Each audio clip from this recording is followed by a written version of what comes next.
ketika berinteraksi dengan Al-Quran. Satu syarat yang sangat penting, tapi ini tidak menjadi perhatian banyak umat Islam, yaitu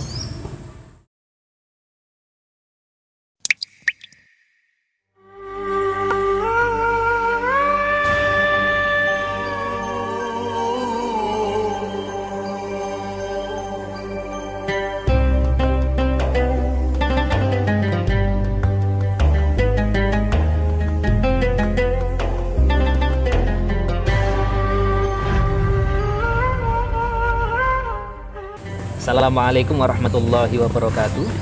Alhamdulillah wassalatu wassalamu ala rasulillah amma ba'du.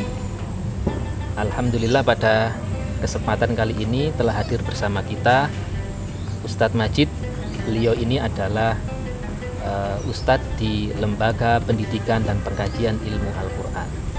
Nah, Ustadz Majid, sering kita membaca Al-Quran, kemudian sering juga kita tidak hanya sekedar membaca dan juga mendengarkan ya, dengan berbagai macam suara atau model lagu, tapi kadang-kadang kemudian kita belum bisa merasakan kelezatan ketika kita berinteraksi di dalam Al-Quran.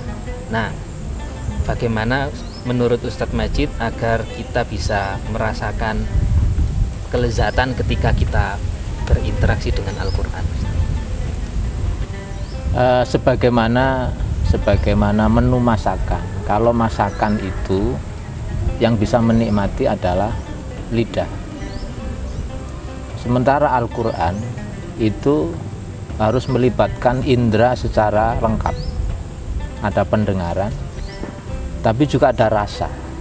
Karena ini bahasa, dan Quran adalah bahasa Arab. Dia sebagaimana Allah berfirman, A'udzubillahi minasyaitonirrajim, Inna anzalnahu Qur'anan Arabiyyan la'allakum ta'qilun. Surat Yusuf ayat kedua. Bahwa sesungguhnya kami telah menurunkan Al-Quran dengan berbahasa Arab agar kalian berpikir. Karena itulah maka karena yang dibutuhkan bukan hanya lidah, tapi yang dibutuhkan adalah pendengaran dan rasa. Maka otomatis ketika berinteraksi dengan Al-Quran, satu syarat yang sangat penting, tapi ini tidak menjadi perhatian banyak umat Islam, yaitu mengerti bahasa Al-Quran. Sering ya kita itu mendengar nasihat ya, atau bahasa Jawanya itu tombo ati, yang sering kita dengar itu jadi mojo Al-Quran angen-angen sakmanane.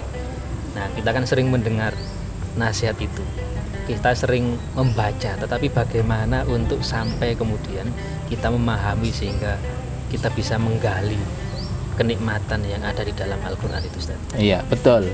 Jadi sesuai dengan nasihat para ulama kita terdahulu, bahwa salah satu hal yang bisa menjadi penentram hati, kalau bahasa Jawanya adalah tombo hati, adalah moco Quran angen-angen sakmanane, yaitu membaca Al-Quran, melafalkan Quran sesuai dengan tajwid yang benar, tapi harus disempurnakan dengan mengerti bahasa Al-Quran. Dan untuk bisa angen-angen Al-Quran atau bahasa Quran ini, kami beserta para asatid yang lain yang ternaungi di dalam Lembaga Pendidikan dan Pengkajian Ilmu Al-Quran Surabaya, alhamdulillah kami sudah sudah memiliki menu atau resep-resep untuk bisa menghantarkan bagaimana kalau ada umat Islam yang ingin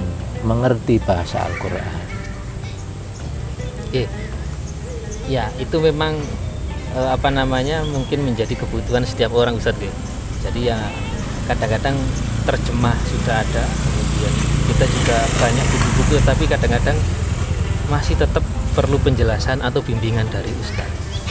Nah, ini menurut jenengan bagaimana, Ustaz? Iya, betul. Karena Quran itu tidak boleh ditafsiri sembarangan. Maka untuk bisa mengerti dan paham bahasa Quran, maka yang juga dibutuhkan adalah bimbingan guru.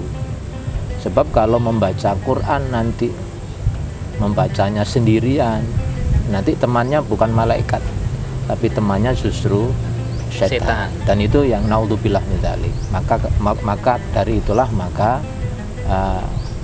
kalau masyarakat umat Islam ini ingin bisa memahami bahasa Quran dengan mudah, kami sudah punya resepnya. Sebab di metode yang diluncurkan oleh LPPG ini sudah dikemas dengan rupa dengan mudah. Insya Allah semua masyarakat yang nol sekalipun tidak pernah punya background pesantren, insya Allah akan mendapatkan kemudahan. Kita dapat terbantu untuk bisa menikmati indahnya berinteraksi dengan Al-Quran. Dengan Al-Quran. Berarti di lembaga LPPIG itu sudah ada semacam kurikulum gitu Ustaz ya. Jadi ada tahapan-tahapan bagaimana agar seseorang ketika berusaha untuk memahami Al-Quran itu ada tahapan yang harus dilalui sampai akhirnya endingnya berupaya untuk bagaimana mendapatkan kelezatan Al-Quran gitu Ustaz. Iya, betul sekali Ustaz Haris. Jadi insya Allah dengan metode yang kita kemas, kurikulum yang sudah kita rancang, insya Allah akan mudah dicerna oleh masyarakat awam sekalipun. Slogan di mana maca Quran angen-angen sak maknane yang menjadi pengobat hati itu akan tercapai. Dan kami Lembaga Pendidikan dan Pengkajian Ilmu Al-Quran siap untuk membantu. Oke, itulah beberapa tips ya, bagaimana kemudian kita bisa merasakan kelezatan Al-Quran, berinteraksi dengan Al-Quran, dan bisa kita bergabung ya untuk mengikuti pengajian ataupun kajian yang disampaikan oleh Lembaga Pendidikan dan Pengkajian Ilmu Al-Quran. Mungkin cukup sekian, kami akhiri. Ihdinas siratal mustaqim. Wassalamualaikum warahmatullahi wabarakatuh. Waalaikumsalam.